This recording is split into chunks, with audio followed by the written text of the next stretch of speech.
오늘 두 번째 순서로 지금 여기 공부하시는 분들이 이제 어떤 위치에 계신지를 제가 파악을 잘 못하기 때문에 오늘까지는 서론적인 얘기로 우리 불자로서 기본적인 것을 좀 확인하는 그런 시간으로 이해해 주시면 좋겠습니다. 그래서 오늘은 불교의 본질과 우리 불자들의 신행 이런 주제로 말씀을 좀 나누려고 합니다.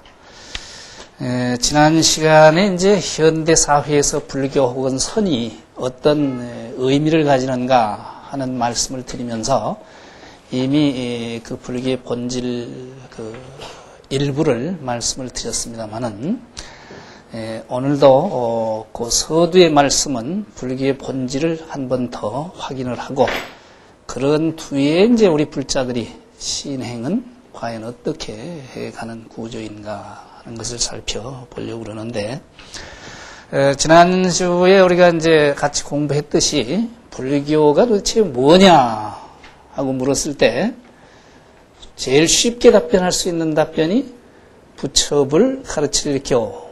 그러니까 불교는 부처님의 가르침이다. 이렇게 답변할 수 있다 하는 말씀을 드렸어요. 그리고 오늘 그 앞부분은 복습하는 셈 이렇게 치시면 됩니다.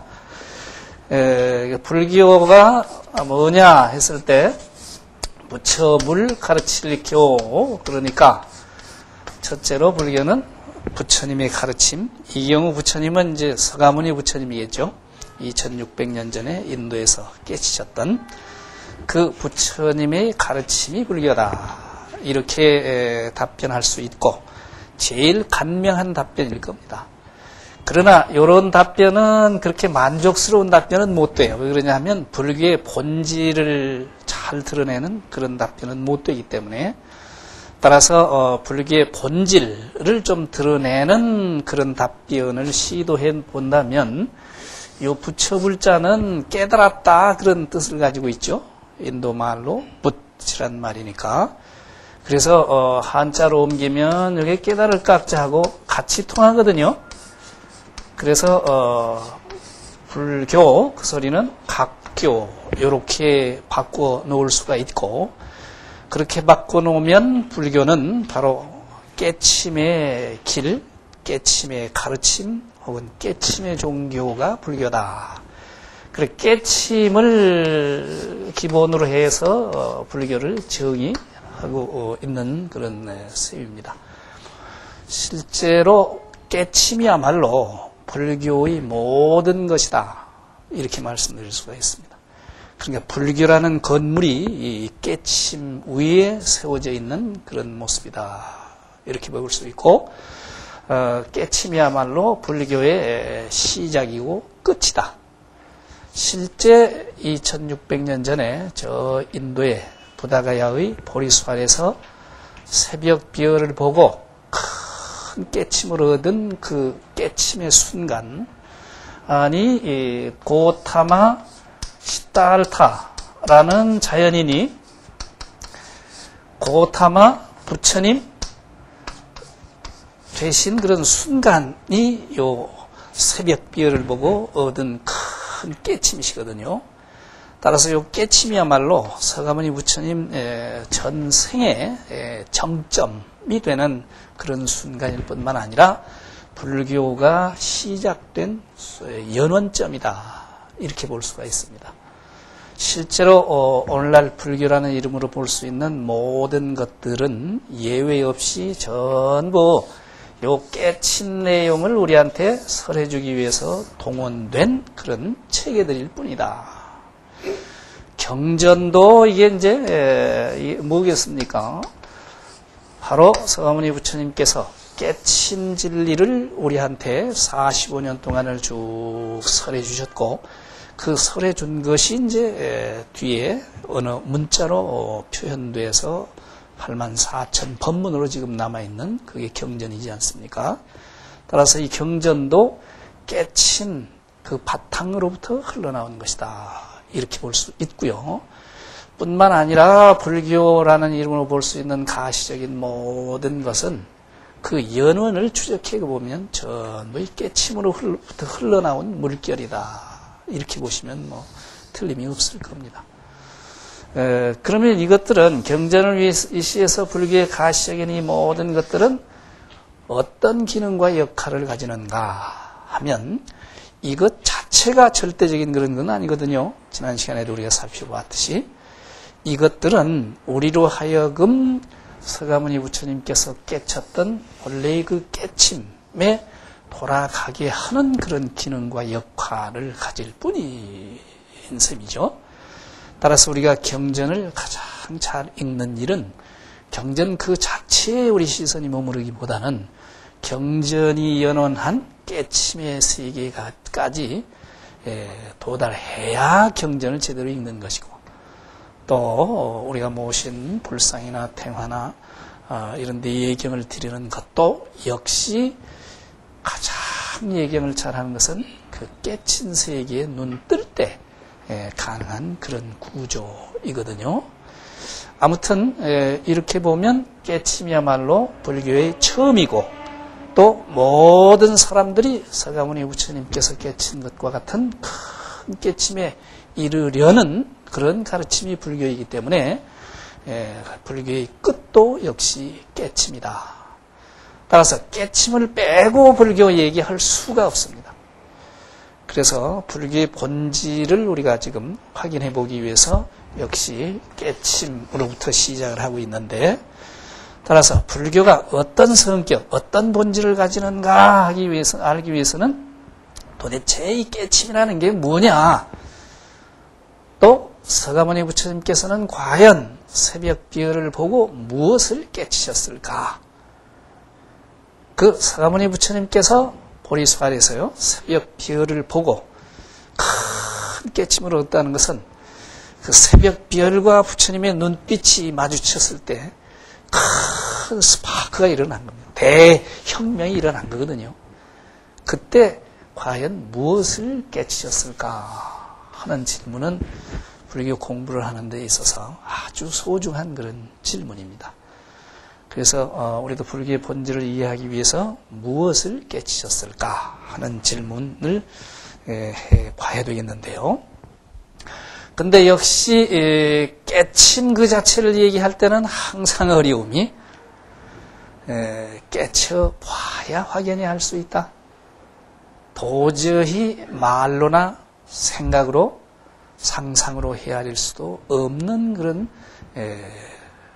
경지가 깨침의 세계다. 늘 부처님께서 이렇게 말씀하고 계시거든요. 따라서 이렇게 말로 혹은 생각으로 그릴 수 없는 그 깨침이기 때문에 부처님처럼 깨쳐 볼 때 확연히 할 수 있다는 겁니다. 이제 여기에 이제 우리 불교 공부해가는 사람들이 좀 어려움이 있고 단절이 있는 셈이죠. 우리 깨치지 못한 미한 중생과 요 깨침의 세계 사이에 단절이 여기 있고, 또 이 깨침을 우리가 이해하기 위해서는 그 비약을 해야, 도약을 해야 되는 그런 기본 구조거든요. 그러나 그럼에도 불구하고 도저히 말로 표현하기 어렵다, 언불가설하다 하는 말씀을 하셨음에도 불구하고 역시 서가모니 부처님께서도 45년 동안을 고구정령 언어 문자를 또 동원해서 설하셨거든요. 그것은 왜 그러냐면 우리 미한 중생들이 교통할 수 있는 수단이 역시 언어고 또 문자고 이런 상대적인 도구가 가장 유용하기 때문에 그것을 활용하셔서 45년 동안 설해 주셨고, 따라서 우리도 확연히 부처님처럼 깨치기 전까지는 부처님이 설해 주신 가르침을 통해서 하하, 깨침의 세계는 이런 세계인가 보다, 이렇게 정리를 해 갈 수밖에 없는 그런 처지에 있습니다. 근데 그 깨침에 대해서 가장 좀 가깝게 직접적으로 좀 설했다고 하는 경전이 소부경전에 소부경전이라는 경전, 소부경전이면 이제 우리 그 대승 쪽으로 보면 아함경 그러죠. 아함경류에 속하는 건데, 그런데 이제 대승 쪽 아함은 소부 요쪽이 좀 빠져 있습니다.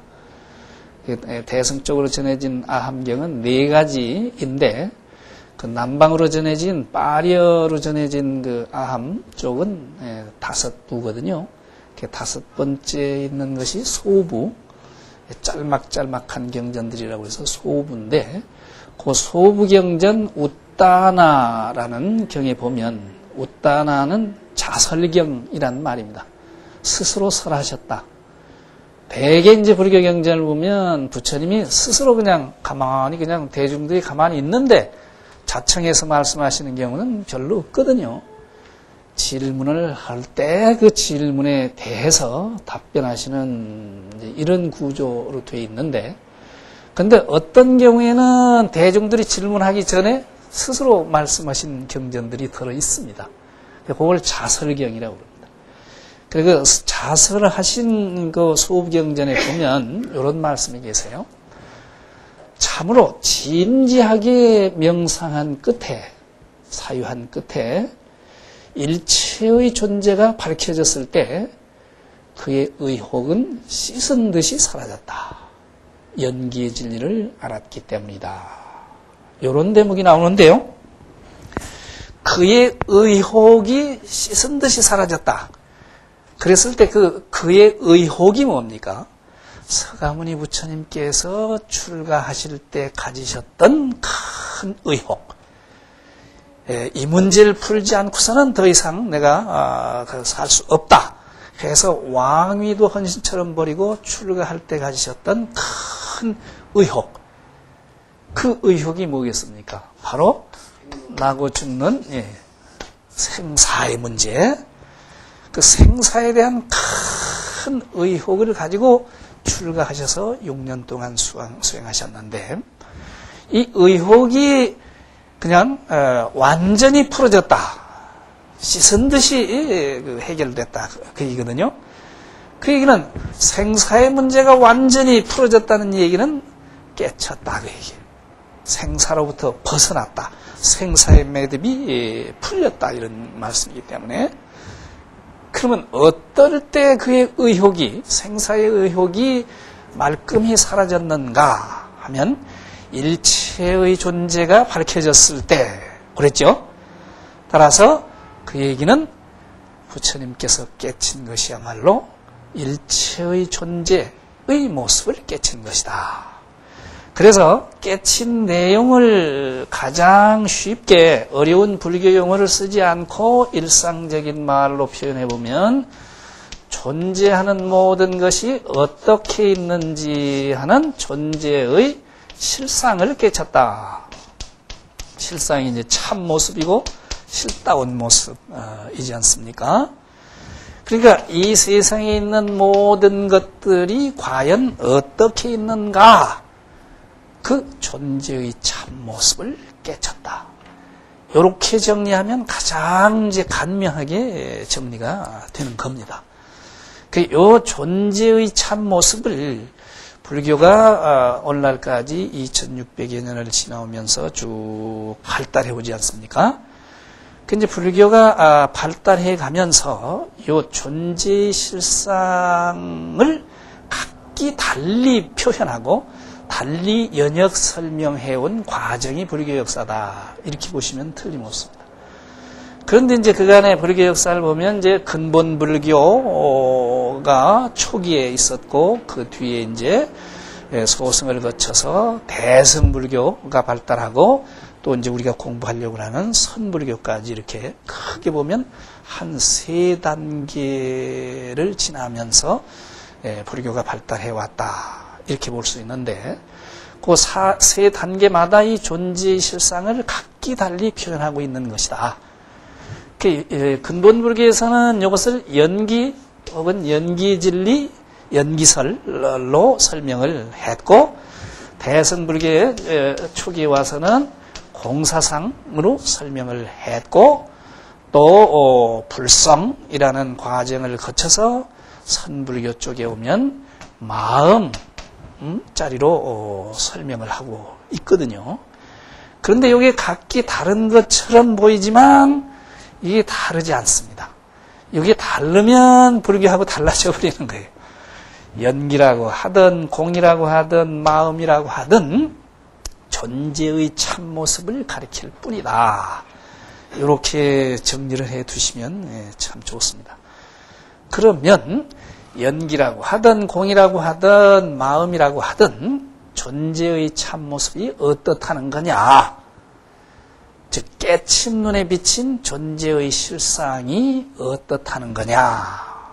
이런 질문을 또 해봐야 되지 않겠습니까? 한마디로 표현하면 하나인 세계더라. 깨치고 보니까 그만 나와 우주가 둘이 아닌 하나인 바탕이고 하나인 생명이더라. 요 말씀하고 계신 것 같아.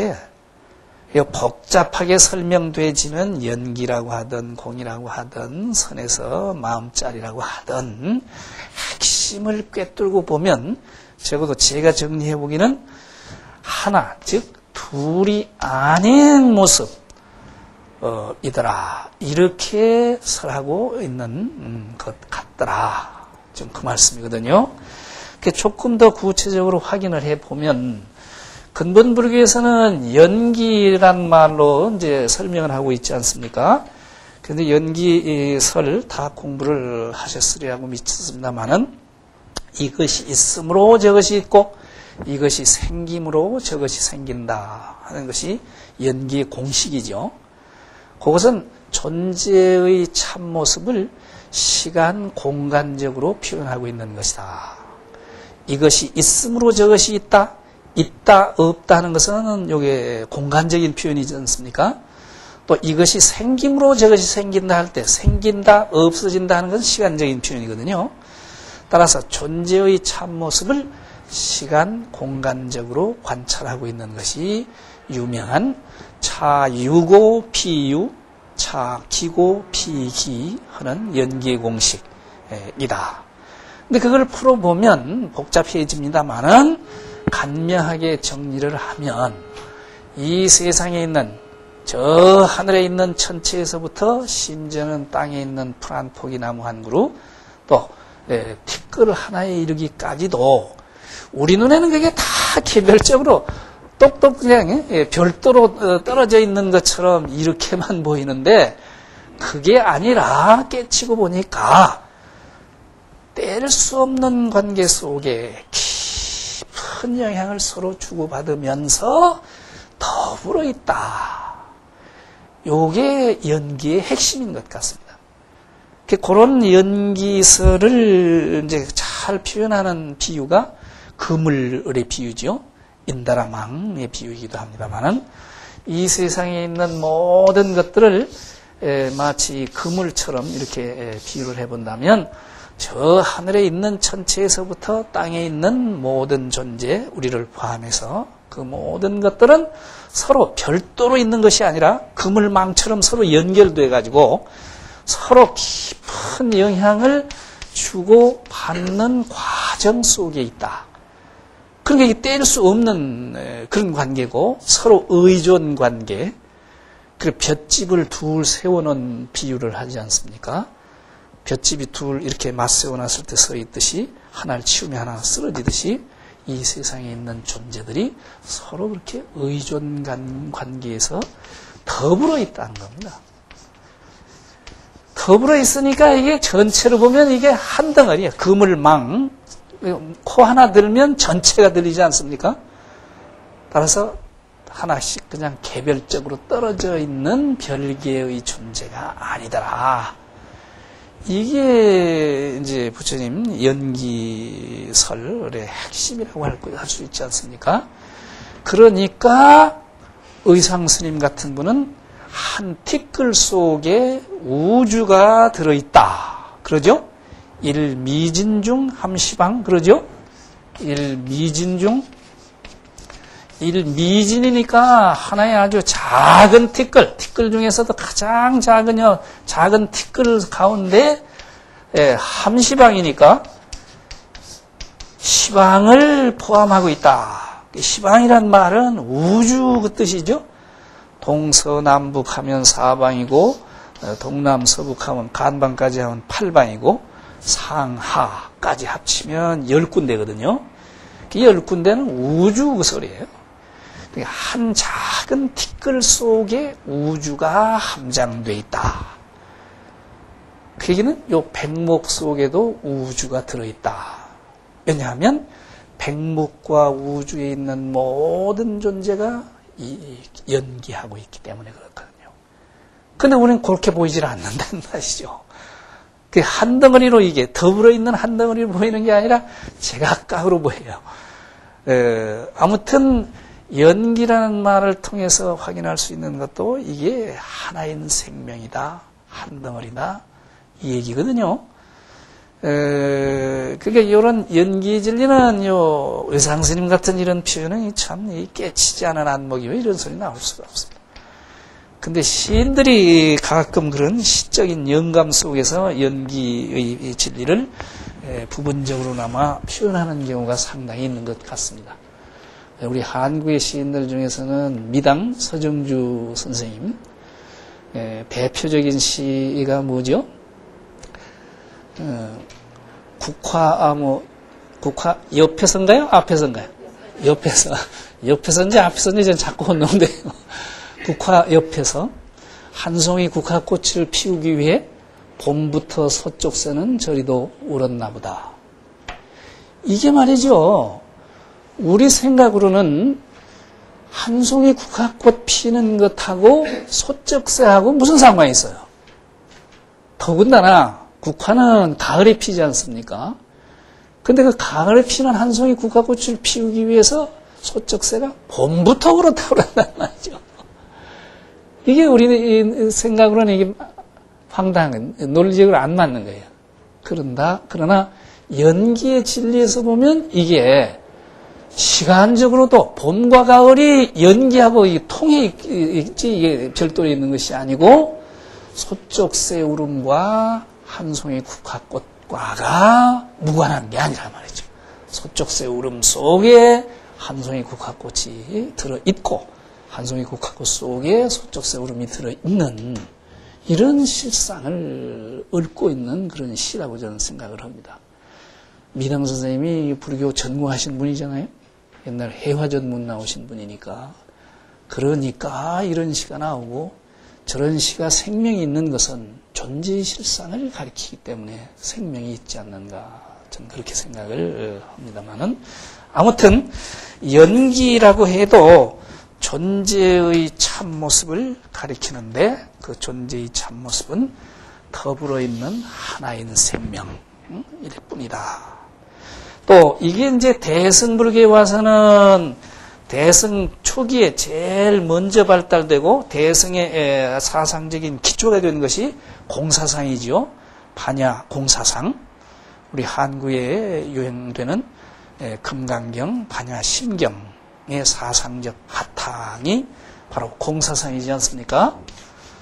이것도 공사상 이것도 역시 깨친 세계를 우리한테 전해주고 있는 그런 모습입니다. 단순히 공사상 하면 굉장히 우리는 어려운 것처럼 생각하고 굉장히 현상학적인 논의처럼 이렇게 상상하기 쉬운데 전혀 이게 현상학적인 것도 아니고 그냥 사상적인 이론적인 그것만도 아닙니다. 깨침을 그대로 표현하고 있는 겁니다. 우선 당장 반야심경 자체를 봐도 확인되지 않습니까? 관자재보사 행심 반야바라밀다시. 그래서 관세음보살께서 깊은 반야바라밀다를 행할 때에 조견했죠? 요 견이란 말이 깨달았다는 소리예요. 비추어 깨쳤다. 무엇을 깨쳤는가? 오니다공하더라. 그 부처님이 관세음보살께서 깨친 소식도 다른 게 아니라 오니 다 공하더라. 오온이 뭐예요? 존재를 구성하는 5가지 요소죠. 우리 인간을 포함해서 색수상행식 하는. 근데 우리 눈에는 그 색수상행식 또 온으로 구성된 존재들이 다 별도로 있는 것처럼 보이는데 관자재보살이 깊은 반야바라밀다행을 하시다가 깨치고 보니까 오온이 공하더라.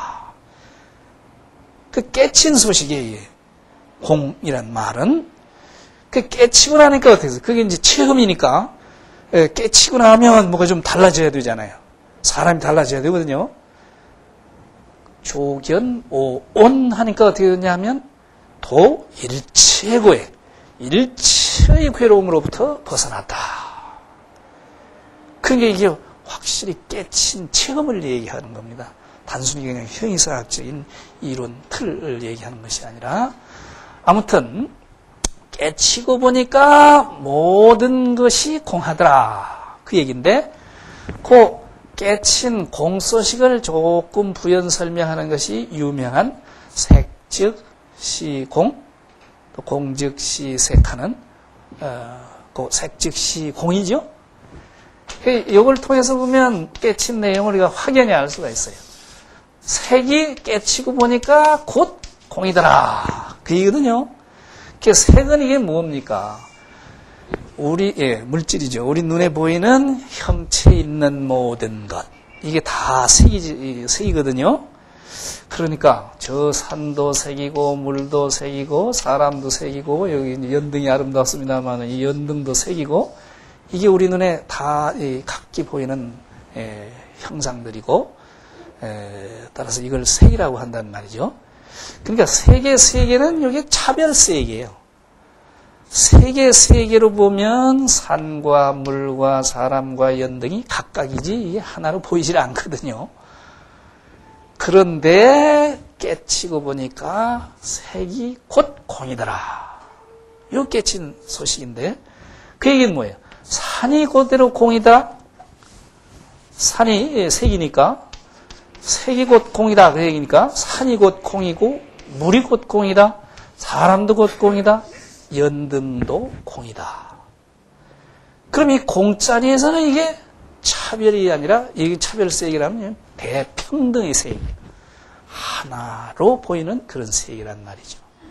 공자리에서 보면 산이 물이고 물이 사람이고 사람이 연등이란 말이죠. 왜냐하면 색이 곧 공이니까. 공자리는 아주 대통일의 세계입니다.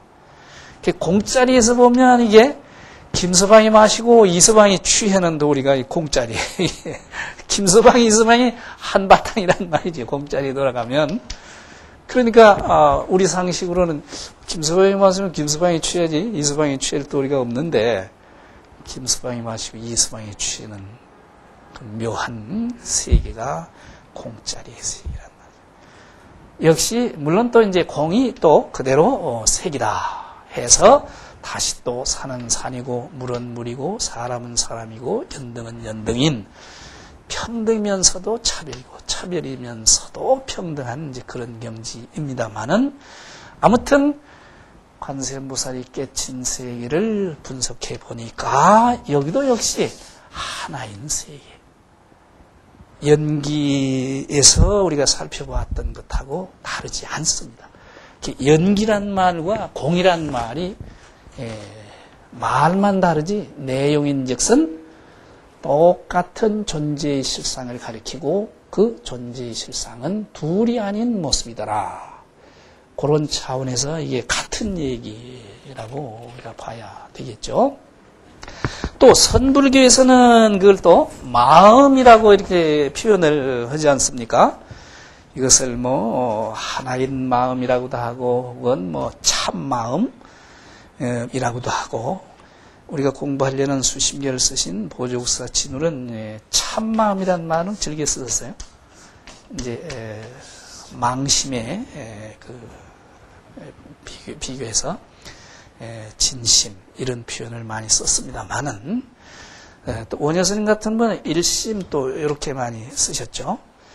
일심이라고 하든 진심이라고 하든 어떤 자리를 가리키는가 하면 역시 우리 아바피 갖추고 있는 마음자리지만 선불교에 와서 굉장히 존재 실상이 직접적으로 표현되는 겁니다. 연기다, 공이다. 그러면 아직도 나하고는 그렇게 직접적으로 이렇게 그냥 직설하는 그런 표현하고는 좀 달라요. 연기라고 해도 상당히 복잡한 것 같고 공이라고 해도 마찬가지거든요. 그런데 이걸 마음이라고 표현하면 마음은 우리가 다 갖추고 있는 거잖아요. 그런데 우리들이 갖추고 있는 그 마음자리도 역시 존재의 한 모습이지 다른 거 아니잖아요. 따라서 마음의 참모습을 지적하고 보면 우주의 모든 존재들과 다르지 않은 그런 바탕이기 때문에 선불교에 와서는 가장 직접적인 표현으로 마음이라고 이제 표현을 하는데 역시 그 마음자리가 어떻다는 거냐 하고 질문을 해 본다면 우주와 둘이 아닌 자리다 이렇게 표현을 하거든요. 물론 선사들마다 이제 각기 달리 표현을 합니다만은 그러나 다른 표현이지만 쭉 모아가지고 분석을 해서 그 핵심을 간추려 보면 우리 본래의 마음자리가 우주와 둘이 아닌 그런 자리다. 요 말씀하고 계신 것 같아요. 수신결에서도요, 이제 우리가 앞에 공부하겠지만 서두에 보면 개천개지하는 그런 바탕이다. 이렇게 우리 마음자리를 표현하고 있거든요. 그러니까 하늘을 덮고 땅을 뒤덮는 바탕이다. 하늘, 땅을 뒤덮을 수 있는 그런 바탕이라는 거예요. 우리 마음이. 이런 하늘, 땅을 뒤덮을 수 있는 그런 큰 바탕을 비유하는 말로 허공의 비유가 이게 항상 선 쪽에서 많이 동원되고 있는 그런 비유입니다만은 허공이 어디에나 두루 하잖아요. 그렇듯이 우리 마음자리도 알고 보면 우주와 둘이 아니라는 거예요. 그게 그렇게 크고 참 어떤 것과도 비교할 수 없는 넓은 그런 바탕이 우리 본래의 마음자리다. 그 마음자리로 보면 이 마음이 그대로 부처다. 이 우주와 둘이 아닌 하나인 마음자리, 그 마음을 일러서 부처인 마음이다. 이렇게까지 직설하지 않습니까? 그러니까 심즉불이고 또 그런 마음을 갖추고 있는 중생이 그대로 불이고 그 마음이 부처다. 또 중생이 그대로 부처다. 이건 이 선불교의 아주 기본이 되는 그런 기틀이라고 볼 수 있거든요. 근데 이런 말들이 이게 엄청난 말로 이게 들려와야 됩니다. 왜냐하면 우리 마음이 부처다. 이것처럼 그냥 충격적인 말이 어디가 있어요. 또 중생이 그대로 부처다. 근데 우리들이 지금 저부터도 다 이 중생인 것 틀림없잖아요. 그런데 그 중생이 그대로 부처다. 이게 얼마나 어마어마한 말이에요.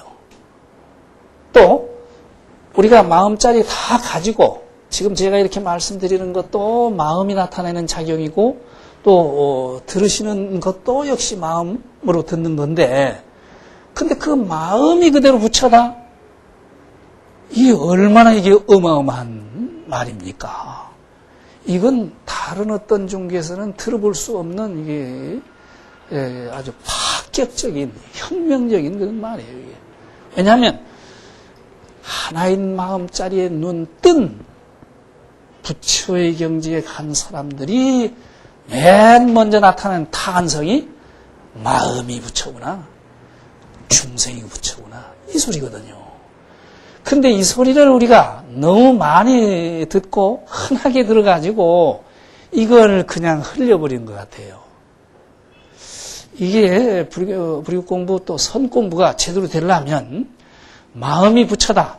여기에 그냥 큰 의심이 하나 붙어야 됩니다. 그 부처라 소리를 들었을 때 아하, 내 마음이 그대로 부처구나, 아니면 내가 그대로 부처구나 하고 깨닫든지, 못 깨달으면 적어도 이 말이 되는 말인가, 아무리 부처님이 하는 말이지만 마음이 부처라는 게 말이 되냐.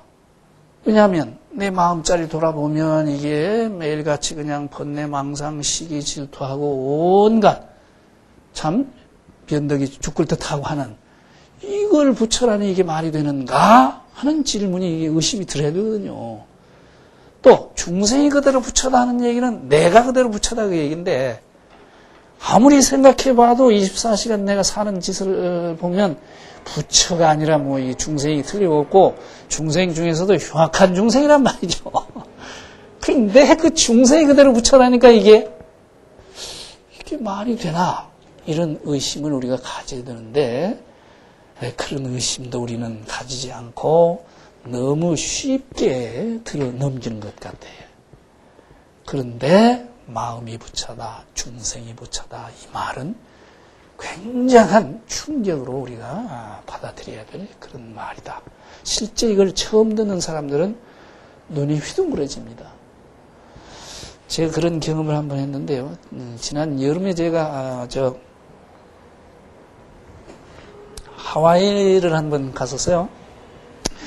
하와이 대원사에서 교양 불교대학을 여름에 한 3주일 이렇게 한다고 강의를 부탁을 해와서 갔었는데, 그건 이제 한 40여 명 이렇게 공부들 같이 하는데, 그 가운데 한 분이 맨 앞에서 아주 굉장히 경청하시는 분이 계신데, 첫 강의를 끝나고 그 이제 상인법사가 소개를 하는데, 그 상인법사의 연세대학 선배랍니다. 그런데 그 목사님이래. 근데 이름도 아주 좀 특이한 이름이에요. 처치박. 그러니까 처치란 말이 영어로 또 교회란 말이잖아요. 그러니까 처치박 목사님이라고 소개를 듣고 보니까 이 목사님 중에서도 아주 그냥 진짜 목사님인가 보다. 이렇게 이제 인사를 나누고, 뭐 그냥 지나다가 그 상인법사님하고 동문이라고 그러니까 그냥 한번 들리신 거겠지, 이렇게 생각을 했는데, 그게 아니고 그 다음날 강의도 역시 계속 앉아 계세요. 근데 제 강의 중에 이제 불교하고 기독교하고 이제 비교하는 그런 내용도 이제 들어있었거든요. 또 원효 사상에 대한 강의도 하나 들어있었고. 그런데 이 목사님 앞에서 기독교 얘기를 하려니까 조금 껄끄러워요. 그러나 뭐 평상시에 그 하던 강의대로 이제 기독교하고 비교를 하면서 이것보다 더 큰 차이점이 어디가 있어요? 다른 종교에서는 그 절대자와 인간 사이에는 건널 수 없는 강이 전제도 있잖아요. 도저히 인간이 무슨 신이 될 수 있다든지 말이 안 되는 소리거든요. 그런데 지금 이런 표현은 뭐 이건 선불교뿐만 아니라 불교의 아주 기본 바탕이지 않습니까? 근데 이런 말씀, 또 이제 그 뒤에는 또 원효 스님 그 생애와 사상을 한번 또 강의를 했는데, 원효 스님 사상도 마찬가지. 하나인 마음짜리에 대한 부연 설명이고, 어쨌든 그런 설명 이제 강의를 했는데, 그 목사님이 강의 끝나고 좀 만나자고 그래요. 그래서 저는 무슨 이 항의라도 하시려고 그러는가, 혹시 제가 뭘 기독교 얘기를 잘 못했는가, 이제 그런 생각도 이제 했는데, 근데 하여튼 그날은 제가 시간이 다른 선약이 있어서 긴 말씀을 나눌 시간이 없었어요. 그래서 다음에 시간이 있을 때 한번 조용하게 배웁시다. 그러고 헤어졌는데, 근데 마침 이제 점심시간 직전에 처치방 목사님한테 전화가 왔어요. 점심 좀 같이 먹고 얘기 좀 했으면 좋겠다. 좋다. 그 이제 대원사로 이제 차를 가지고 오셔서 차를 타고 이제 시내로 내려가면서 차 안에서 우선 제 말씀부터 좀 드려야 되겠습니다 하면서 자기 말씀을 쭉 하는데, 연세대학에서 신학을 공부했고 또 음악을 또 공부를 성악을 하셨어요. 그리고 미국에 이제 오신 지는 한 30년이 넘는답니다. 미국에 오셔서도 공부만 하셨어요. 이제 신학 박사를 목회학으로 박사를 하시고 또 음악 공부도 계속 하셔가지고 또 석사까지 하셨답니다. 예, 그렇게 대단하신 분이. 그리고 나서는 이제 모 교회, 제가 교회 이름은 밝히지 않겠습니다. 어쨌든 굉장히 크다고 소문난 교회입니다. 그 교회의 그 LA 신학대학을 그 몸소 주선해서 개설하고 교수직을 하고 학장도 하시고, 그리고 그 교회의 기획실장까지 핵심 멤버로 이렇게 활약을 하고 대우도 잘 받고 그랬답니다. 그런데 그 교회 이제 이렇게 내막을 깊숙이 알다 보니까 이게 교회가 아니라 이게 비즈니스 아니냐 하는 그런 의심이 자꾸 회의가 들더라는 겁니다. 왜냐하면 자기가 공부한 성경하고 이 교회가 돌아가는 현실하고는 너무나 이게 다르더라는 거예요. 그래서 이게 아니구나. 내가 더 이상 이런 교회에 머물러 있을 수가 없겠다 해가지고 그 신학대학 다 사표를 내고 그러고서 이제 하와이로 오셨답니다. 하와이 와서 이제 목회는 처음에 하셨던 모양이에요.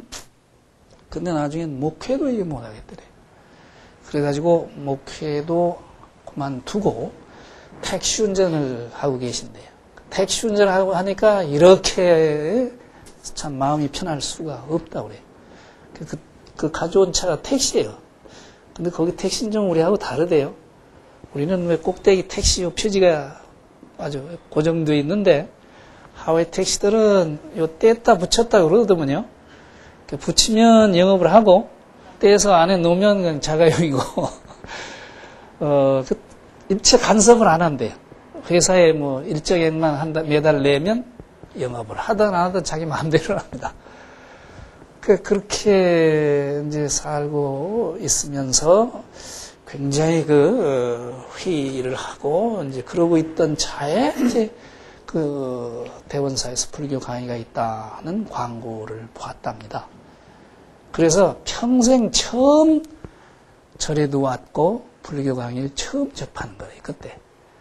그런데 어떻든 이 강의를 들으면서 저녁에 잠을 못 잔다는 거예요.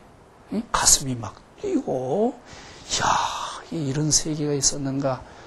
이래가지고 잠을 거의 치서다시피 이렇게 그냥 흥분이 되다시피 그러고, 특히 이제 이분이 음악을 하는 이런 분이라서 더 그런 것 같은데, 원효 스님이 왜 무예행을 하실 때 무예가를 노래를 부르시고 무예춤을 추시면서 왜 천천만락을 다니시고 그러셨잖아요.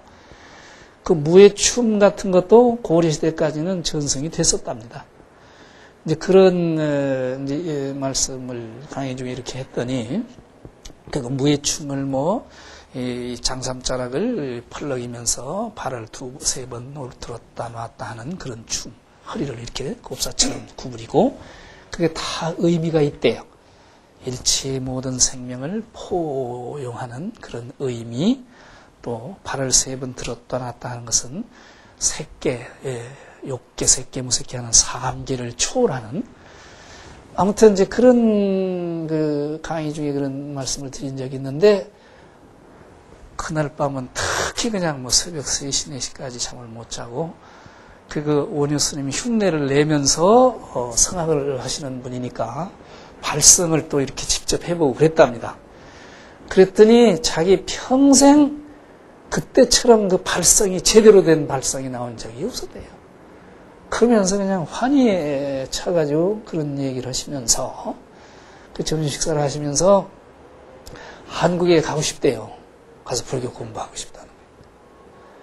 그래, 좀 같이 갈 수 있도록 이렇게 부탁을 한다고 이렇게 말씀을 하세요. 근데 저는 이게 굉장히 두렵더라고요. 솔직히 말씀드려서 겁이 나. 왜냐하면 처음 뵙는 목사님이 그냥 갑자기 한국에 뭐 가시고 싶다고 이제 그러니까 그렇잖아요. 예. 그래서 그건 너무 그렇게 급하게 그러시는 거 아니냐고 또 가정도 있고 그러실 텐데 그랬더니 연세는 얼마나 되셨습니까? 이렇게 여쭤봤더니 나이도 적지가 않아요. 저하고 동갑입니다. 금년 환갑이.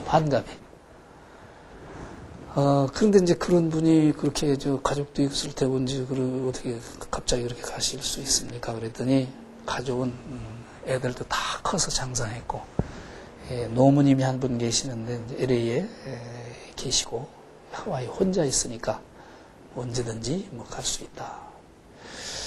그러면서 제 주소를 달라고 그러는데 주소 드리기가 이게 겁이 나.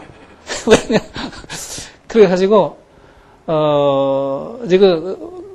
그 선생님한테 좀 미안한 얘기지만 그 주소를 안 드렸어요. 안 드리고 그 대원사 주지 스님한테만 사무실에 드리고 제가 오면서 주지 스님한테 이제 소개를 했어요. 그 신도 회장한테 하고 이분이 거기도 이제 처음 오신 분이니까 모르거든요. 제가 알고 보니까 이러이러한 분인데 지금 이 발심을 하시는 계기가 된 것 같은데 그런데 좀 지켜봐 주시고 좀 발심 잘 잡을 수 있도록 이렇게 지도도 해 주시고 또 마침 대원사가 그 절이 큰데 합창단이 없어. 이분이 성악을 잘하고 또 지휘도 잘하고 이제 그런다 그러니까 대원사의 합창단을 창단을 좀 하도록 추선을 해서 좀 지도도 받고 그러면서 신심을 좀 깊게 이렇게 좀 하시고 그래서 이제 자리가 잡혔다 싶거든 혹시 내 주소 찾으면 드리라고 그러고 왔거든요. 그러고 와서는 이제 가끔 하와이 연락될 때는 이제 궁금하잖아요. 그 처치박. 그래서 그 처치박 목사님 어떻게 됐냐 물어보면 이 대원사에 와서 합창단을 창단해가지고 열심히 지도를 잘한대요. 굉장히 반가워요. 이제 그러고 또 이제 몇 달 잊어버리고 있었는데 음력 한 10월쯤 해서 그 신도 회장님이 전화하셨어. 그 이제 전화 내용인즉슨 옛날 제가 그 불교 방송에서 했던 그 교리 강좌를 대원사에서 이제 미국 방송을 일주일에 1시간을 샀답니다. 그래서 이제 뉴스 보내고 시간을 채워야 되는데 그 옛날 테이프를 좀 틀어도 됩니까? 하고 전화했어요. 뭐 옛날에 나갔던 방송이니까 뭐 문제 있겠느냐 그러나 방송국에서 또 허가는 받아야 되니까 내가 말씀을 드릴 테니까 그건 틀도록 하시라. 그러면서 이제 처치박 안부를 물었어요. 그랬더니 내일 모레 한국 갑니다 그래. 그 어떻게 한국을 오시냐고 그랬더니 동안거 지내러 갑니다 그래. 그 어떻게 동안거를 지내러 오느냐 하고 물어봤더니 지금 저 종정 스님 있잖아요. 해암 스님이 이제 건강이 좀 안 좋으셔서 하와이가 이제 기후가 좋잖아요. 거기 한 2, 3개월 이렇게 와 계셨던 모양이에요. 그 이제 이분이 초발심 해가지고 이제 합창단 지휘를 하고 하니까 또 음악을 잘하고 하니까 해암 스님의 시를 작곡을 해가지고 노래를 2곡을 만들고 또 그 성철 스님 열반이 되셨을 때 열반이라는 시를 또 이분이 작곡을 해가지고 그걸 또 발표회 갖고 그랬답니다.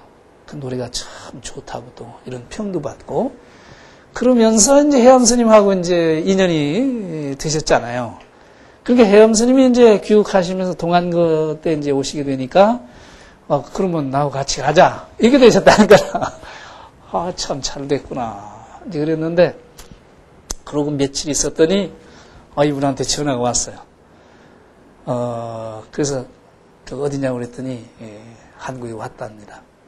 평택의 누이 동생 집에서 전화를 거는 건데 3일 뒤인가가 이제 그 동안거 시작이에요. 10월 보름. 그 안거 시작하기 전에 꼭 좀 뵙고 들어가야 되겠습니다. 그래서 그럼 언제든지 전주에 오시라고. 그 다음날 전주에 오셨어요. 그 이제 연구실에서 저는 대학원 강의를 마치는 시간이었는데 들어오셔서 오시자마자 그 작곡한 노래를 노래를 잘하시는 성악하시는 분이니까 이 노래가 어떤가 좀 들어보시라고 그러면서 노래를 이렇게 하시고 근데 제가 노래가 좋은지 나쁜지 잘 모르니까 이제 그냥 기뻐하고 이제 그러세요. 이제 이렇게 오셨으니까 시인에 가서 전주 비빔밥 점심 같이 드시고 우리 불교대학에 가서 불교대학 구경도 좀 하시고 이렇게 가시라고. 그러면서도 저는 이제 이분이 발심이 정말로 어느 정도 됐는지가 잘 분간이 안 가요. 또 이분이 말씀을 많이 하셔요. 굉장히 순수하시고. 그러니까 저희 연구실에 들어오자마자 이런저런 말씀을 굉장히 많이 하시고. 이분이 정말 이게 잘 발심이 된 건지, 안 된 건지 이제 의심스럽고 이제 그런데, 비빔밥 먹으러 이제 같이 택시를 타고 시내를 내려가는데, 택시 안에서도 이제 말씀을 하시거든요. 그 기사가 기독교인이었던 모양이에요. 가만히 들어보니까 웬 목사, 불교 귀해가지고 그런 얘기거든요. 근데 기분이 안 좋은 모양이에요. 끼어들더라고. 끼어들으니까 이분이 그냥 그 성경 말씀을 쫙 인용을 해가지고 그냥 잭소리도 못하게 홍군형을 내라. 그걸 보니까 이게 상당히 참 마음이 굳은 건가 보다.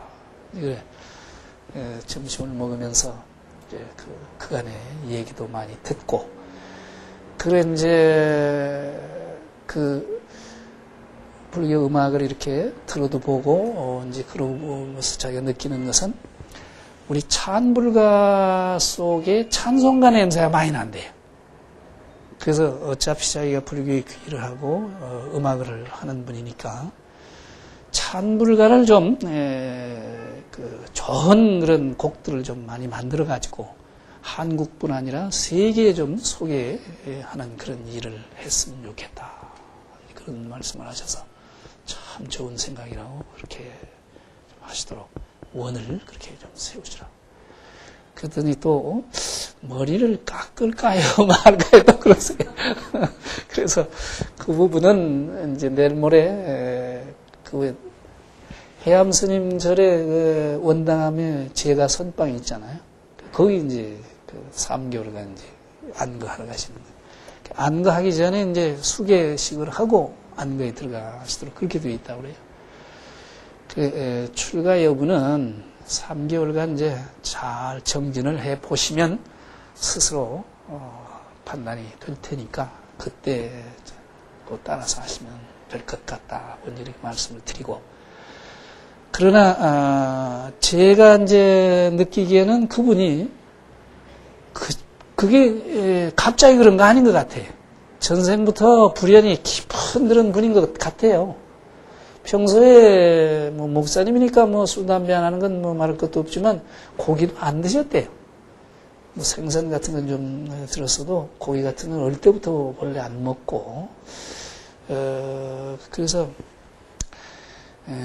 참 박 선생님이야말로 선근공덕을 많이 지은 선생님 같다. 그렇지 않고는 우리 같은 사람도 평생 불교 쪽에 몸담고 있지만 모든 거 걷어치우고 3개월 동안 스님들하고 같이 동참해서 안거 이렇게 정진하는 게 그게 쉬운 일이 아니지 않느냐. 근데 금방 발심하셔서 금방 이렇게 더군다나 종정스님 지도하는 선방에 가서 안거할 수 있다는 것이 보통 인연이 아니라고 생각된다. 그러니 그런 인연을 잘 좀 성숙시키도록 이렇게 하시면 좋겠다 하는 말씀을 나누고 이제 헤어졌습니다만은, 그러고 이제 원담 가서 3개월 정진을 잘 하셨어요. 중간에 한 번 전화가 왔어요. 이거 힘들다고. 이렇게 참선이 힘든 건 줄 몰랐다고. 그래서 이제 나중에 보니까 불교 신문인가 그 기자들이 취재를, 원당함 정진하는 분들 취재를 해서 연세 아주 많으신 분하고 그 처치박하고 그 전직 신학대학 학장까지 여기만 목사님이 뭐 지금은 무예거사가 돼서 정진한다. 그 법명을 무예라고 받으신 모양이에요. 그 정정 스님한테. 그래서 그 안가 끝나고 하와이 갔다가 다시 이제 한국에 오셔서 경기도 어디 그 근처 절에 계신답니다. 이런 걸 보면 그런 분한테는 중생이 그대로 부처다, 마음이 부처다, 이런 말이 그냥 들린 게 아니거든요. 이게 그냥 굉장한 그 충격으로 받았고, 그게 이제 그 삶을 뒤바꿀 만한 그런 계기가 됐습니다만은, 이게 사실은 이렇게 엄청난 말들이거든요. 아무튼 우리 마음자리도 알고 보면 우주와 둘이 아닌 그런 바탕이더라. 이게 우주와 둘이 아니니까 이게 하나인 바탕이에요. 그래서 불교의 본질은 깨침이고, 깨친 내용인즉슨 모든 생명과 우리가 본래 둘이 아니다 하는 그런 하나인 진리, 불이법이죠. 둘이 아닌 진리에 대한 확인입니다. 근데 우리는 이게 그렇게 하나로 보이질 않잖아요. 하나로 보이질 않고 우리 눈에는 아까 색즉시공할 때 세계에 머물고 있으니까 다고만 차별 세계로만 보이지 하나로 보이질 않아요. 그게 이제 우리들의 병통이고 또 착각이기도 한데, 왜 그게 하나로 보이지 않느냐 하면 지난 시간에도 잠시 말씀드린 것 같은데, 제 강의 중에 좀 중요하다고 생각되는 것은 좀 반복을 일부러 합니다. 좀 머릿속에 그걸 틀을 좀 정리를 해 두시면 좋겠다 싶어서요. 왜 우리는 이 깨친 눈에 비치는 존재처럼 하나로 보이지 않느냐 하면, 우리는 병통이 육신을 중심으로 해서 안과 밖을 딱 나눠버려요. 그래가지고 육신을 중심으로 해서 안에 있는 건 나다, 그렇게 울타리를 친단 말이죠. 그렇게 울타리를 치면 밖에 있는 사람은 다 남이고, 밖에 있는 존재도 전부 내 밖에 있는 어떤 객관 대상이지 하나로 안 보인단 말이죠. 그게 지난번에 우리가 이런 그림을 그려보았습니다만, 그렇게 사는 사람이 우주가 이렇게 하나로 생겼는데, 이 육신을 중심으로 해서 울타리를 딱 치는 거예요, 우리는. 그래 놓고 안에 있는 건 나다. 그래 놓으면 밖에 있는 사람은 다 남이잖아요. 그러면 나와 남이 하나가 아니라 자타가 불이어야 되는데, 불이가 아니라 둘이란 말이죠. 나와 남이 분리 대립. 또 이렇게 울타리 쳐놓으면 나와 세계도 분리 대립이잖아요. 세계가 자연일 수도 있고 다른 생명들일 수도 있습니다만은, 아무튼 울타리 치는 한은 나와 자연도 둘이고 나와 다른 생명도 엄연히 다른 둘로 보일 수밖에 없단 말이죠. 요래 놓고 사는 살림살이가 중생살림살이에요. 그 중생살림살이는 한마디로 요 나다 하는 놈, 요 놈 위주로 자기중심적으로 사는 삶이죠. 그렇게 자기중심적으로 사는 삶을 더 구체적으로 얘기하면 삼독의 삶이다. 탐, 진, 치로 사는 삶이다. 치심이 이게 본래 통에 있는 하나인데 둘로 울타리 치는 게 이게 치심입니다. 어리석음이에요. 근본 무명이에요. 그렇게 치심이 들어놓으면 나와 남을 딱 갈라놓으니까 내 앞에 뭐 더 놓으려고 하고 그게 욕심이고 탐심이죠. 근데 모든 사람이 다 자기 앞에 뭘 더 놓으려고 하는데 뜻대로 될 수가 없어. 뜻대로 안 되면 성내니까 그게 진심이잖아요. 탐진치 삼독의 삶은 나다 하는 울타리 치고 세상을 둘로 보면 그런 삶이 나올 수밖에 없어요.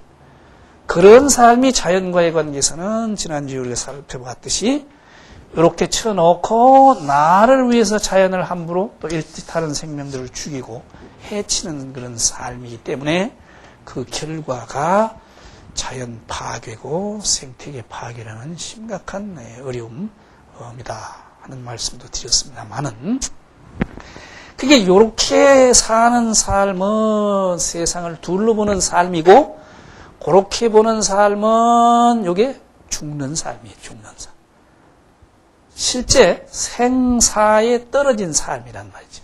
왜냐하면 이렇게 별도로 개체화되지 않은 생기는 때가 있고 그러니까 개체적인 기마무개, 강화무개는 생년월시가 있잖아요. 그러면 그것은 태어났으면 또 죽어야 된단 말이죠. 근데 이게 한 덩어리로 보면 불생불멸이에요. 한 덩어리로 보면 이놈이 이제 터져버리는 말이죠. 그 깨침은 지난주에도 말씀드렸습니다만 깨침은 뭐냐면 이게 깨지는 순간이다. 나다 하는 울타리가 깨지는 순간이 깨침이다. 깨지는 게 깨침이다. 깨지면 어떻게 돼요? 나와 남이 분리대립이 아니라 통해서 하나 되어버린단 말이죠. 나와 자연, 나와 일체의 모든 세계가 통해서 하나 되어버리는 거예요. 그러니까 지난주에 이런 말씀 드렸던가요? 천지가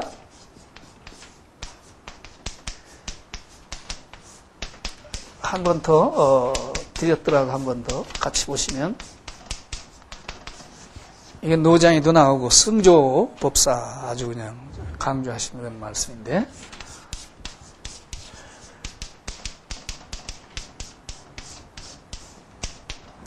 천지가 여아로 동근이요 하늘 땅이 나와 더불어 한 뿌리요 만물이 나와 더불어 한 몸뚱이다. 그러니까 우리 눈에는 하늘이나 땅이나 저 밖에 있는 어떤 걸 생각을 했는데 깨지고 보니까 하늘과 땅이 나와 더불어 한 뿌리고 우주 내에 있는 일체의 모든 것들이 만물이 나와 더불어 한 몸뚱이더라. 동체더라. 이 깨진 소식이거든요. 그 깨지면 죽지 않는 거예요. 아까 일체의 존재가 밝혀졌을 때 그 의혹이 씻은 듯이 사라졌다 그랬잖아요. 생사의 의혹이 생사의 매듭이 풀렸다 그랬는데 마찬가지입니다. 요게 터져서 하나 돼 버리면 나고 죽는 것으로부터 벗어나게 돼요. 왜냐하면 하나인 자리에서 보면 말이죠. 요 나다 하는 놈이 생겨도 그 자리지 다른 자리에서 나는 거 아니잖아요. 없어져도 그 자리 안에 있는 거지 다른 데 있는 거 아니거든요. 그러니까 하나인 자리에 돌아가면 천지와 내가 한 뿌리고 만물과 내가 한 몸뚱이가 돼버리면 우주와 내가 하나 돼버리면 불생불멸이 아까 판야심경에서 공짜리 설명하면서 불생불멸 불구무정 뭐 쭉 나오잖아요. 불생불멸이니까 생멸 즉 생사가 초월된 생사가 초월되니까 생사로부터 벗어난 대자유의 삶이죠. 그 대자유의 삶을 사는 구체적인 모습이 자비행위잖아요. 지난번에 말씀드렸습니다만은. 자비는 하나인 세계를 사는 삶을 가리킨다. 그래서 항상 앞에 요 동체란 말이 괄호 속에 들어있다. 그렇게 생각하시면 되겠죠? 동체라야 이게 자비입니다. 그래서 뭘 좀 나누고 또 베풀고 나서 내가 누구에게 뭘 나눴다 하는 상을 가지는 한은 그건 동체자비, 진정한 자비, 진정한 사랑은 못 되는 것이죠. 진정한 자비는 깨쳐서 하나인 바탕에서 자연스럽게 샘솟는 삶의 몸짓을 자비라고 한다. 그런 자비는 나다 하는 생각도 없고 누구에게 무엇을 하는 그런 생각이 끼어들 자리가 없죠. 왜냐하면 동체니까 한 몸뚱이면 그런 상 없잖아요. 왼손이 어디 가서 다쳤을 때 오른손이 먹기름 발라주고 치료해줬다. 그래놓고 오른손이 왼손 보고 내가 너 도와줬다. 그런 상 내겠어요? 동체니까 없거든.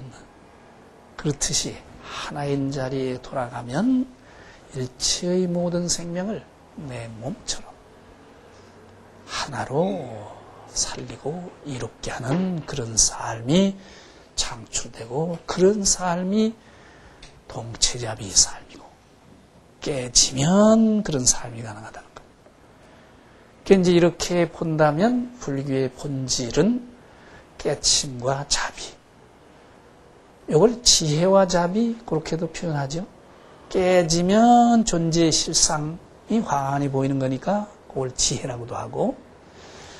그 전에 제가 다라이라마 한번 친견한 적이 있습니다.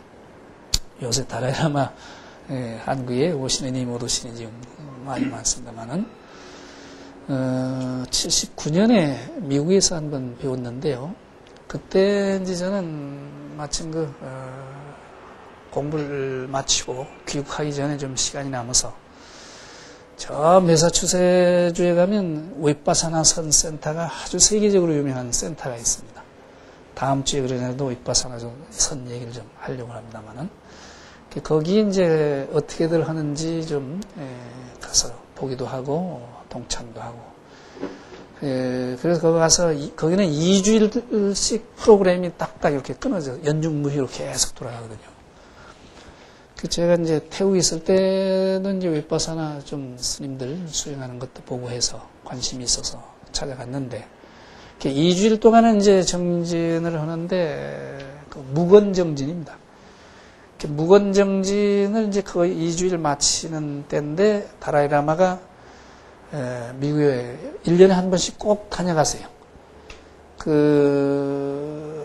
티베트 스님들이, 망명을 이제 하면서 인도로 이제 다라이라마는 가셨지만 많은 스님들이 구라파로도 가고 미국으로도 가시고 그랬어요. 미국에도 망명 온 티베트 스님들이 여러 군데 계시거든요. 그래서 티베트 불교가 세계화된 겁니다.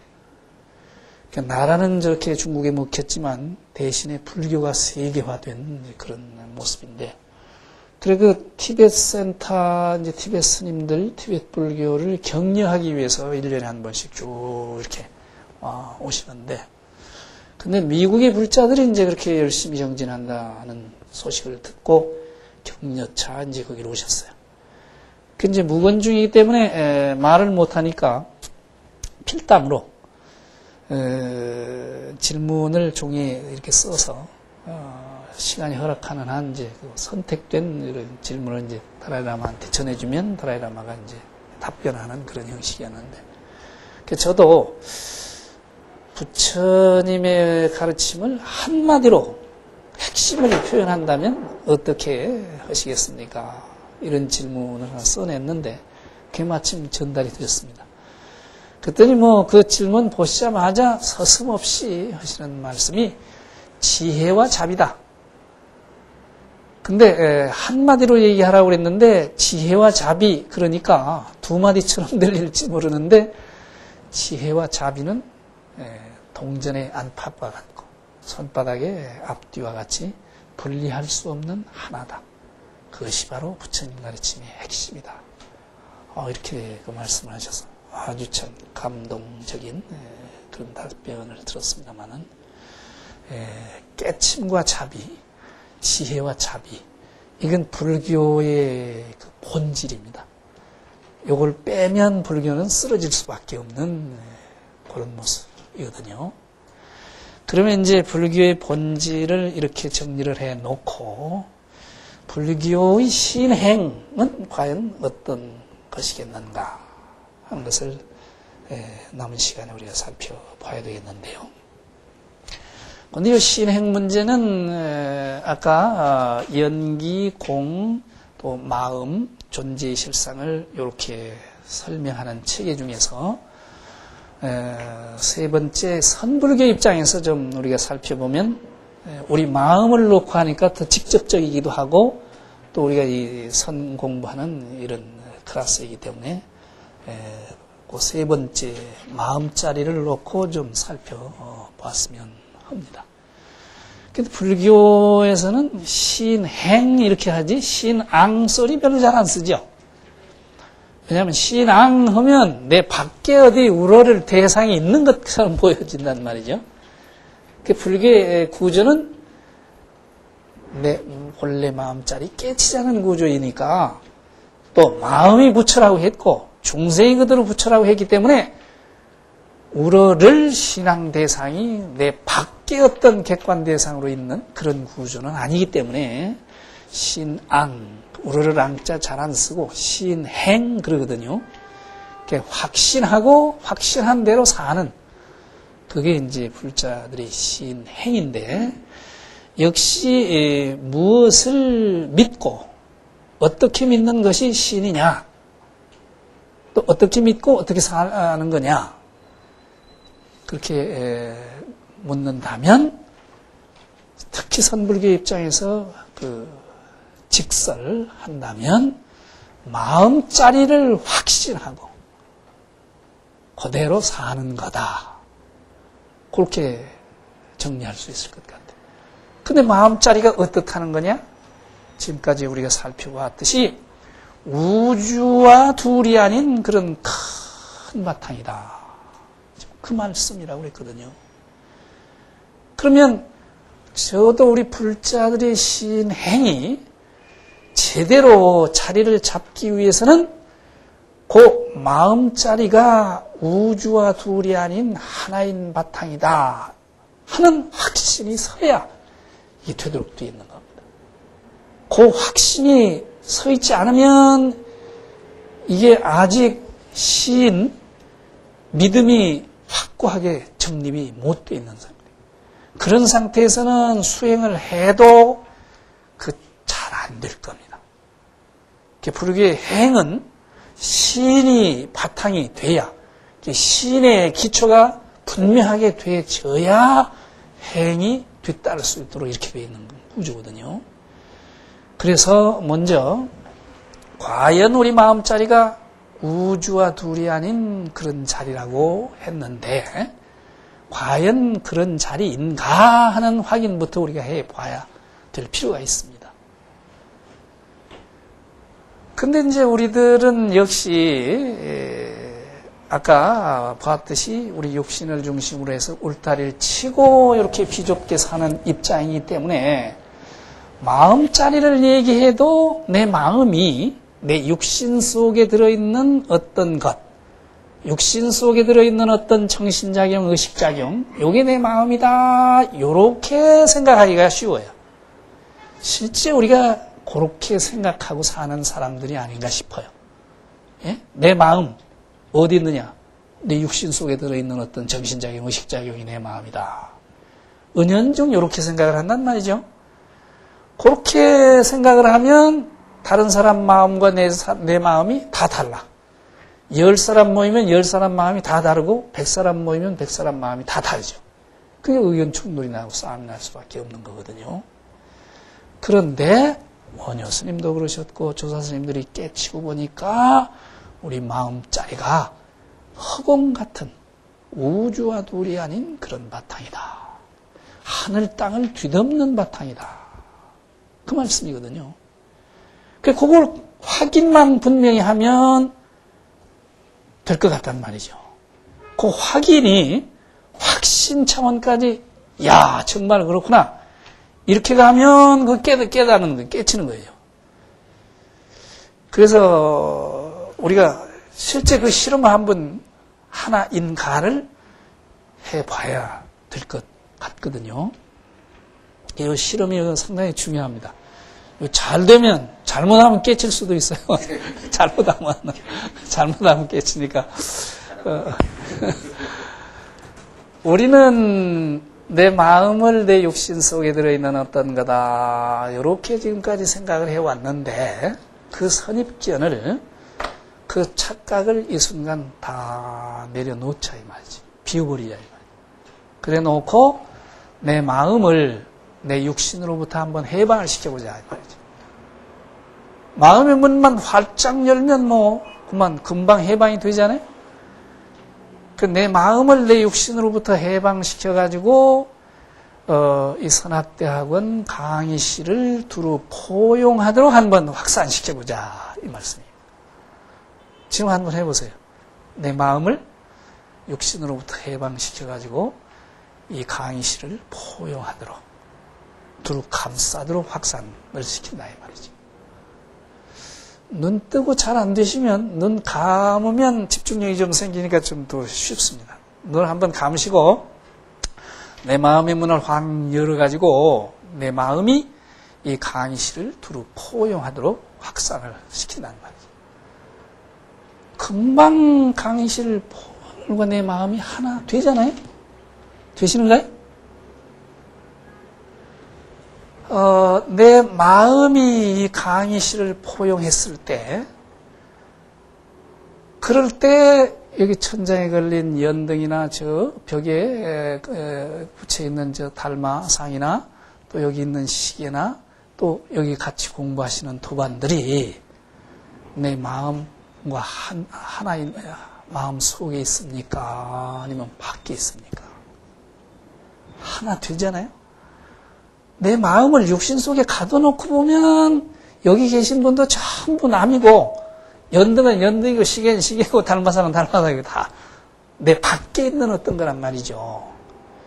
근데 이 간단한 실험을 통해서 내 마음이 방을 포용했을 때 방 안에 있는 모든 것과 내가 하나 되지 않습니까?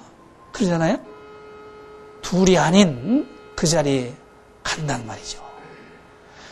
이 실험이 되시면 좀 외연을 더 넓혀가지고 서울시를 몽땅 한번 감싸도록 확산을 시켜보자.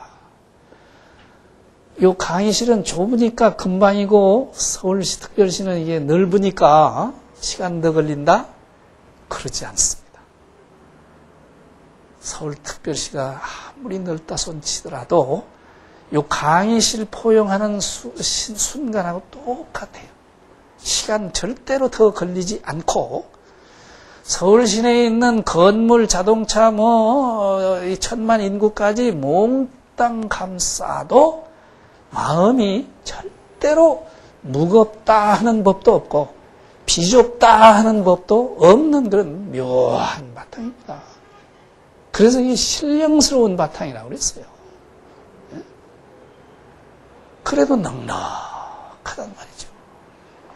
그 실험이 가능하면 요즘에 이제 남북한 하나 되는 화해 분위기인데 저 한라산서 백두산까지를 몽땅 포용을 해도 마찬가지입니다.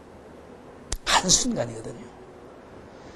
또 더 외연을 넓혀서 우리가 상상할 수 있는 세계, 저 태평양 대서양까지를 포함해서 우주를 몽땅 포용을 해버려도 역시 마찬가지. 한순간이고 무겁다 하지 않고 비좁다 하지 않는 그런 바탕입니다. 그러니까 우주를 마음속에 포용해버려도 넉넉한 그런 바탕이에요. 그러니까 세상에 이것보다 큰 게 없어요. 원효 스님이 그런 말씀하셨어요. 이거보다 더 큰 놈이 없어. 그렇게 큰 바탕이다 이 말이죠. 우리 마음자리가. 한 생각 내려놓은. 근데 그 내려놓지 않고 짊어지고 다니는 하나는 이게 공부 안 되도록 돼 있는 거거든요.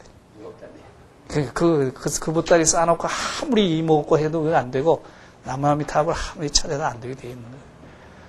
아무튼, 몇 가지 말씀을 드렸습니다만은, 하나인 마음자리에 대한 확신과 또 그것을 생활 속에 자꾸 살려가고 또 자꾸 내려놓는 그런 공부가 우리들의 신행이 아닌가 그런 생각이 듭니다.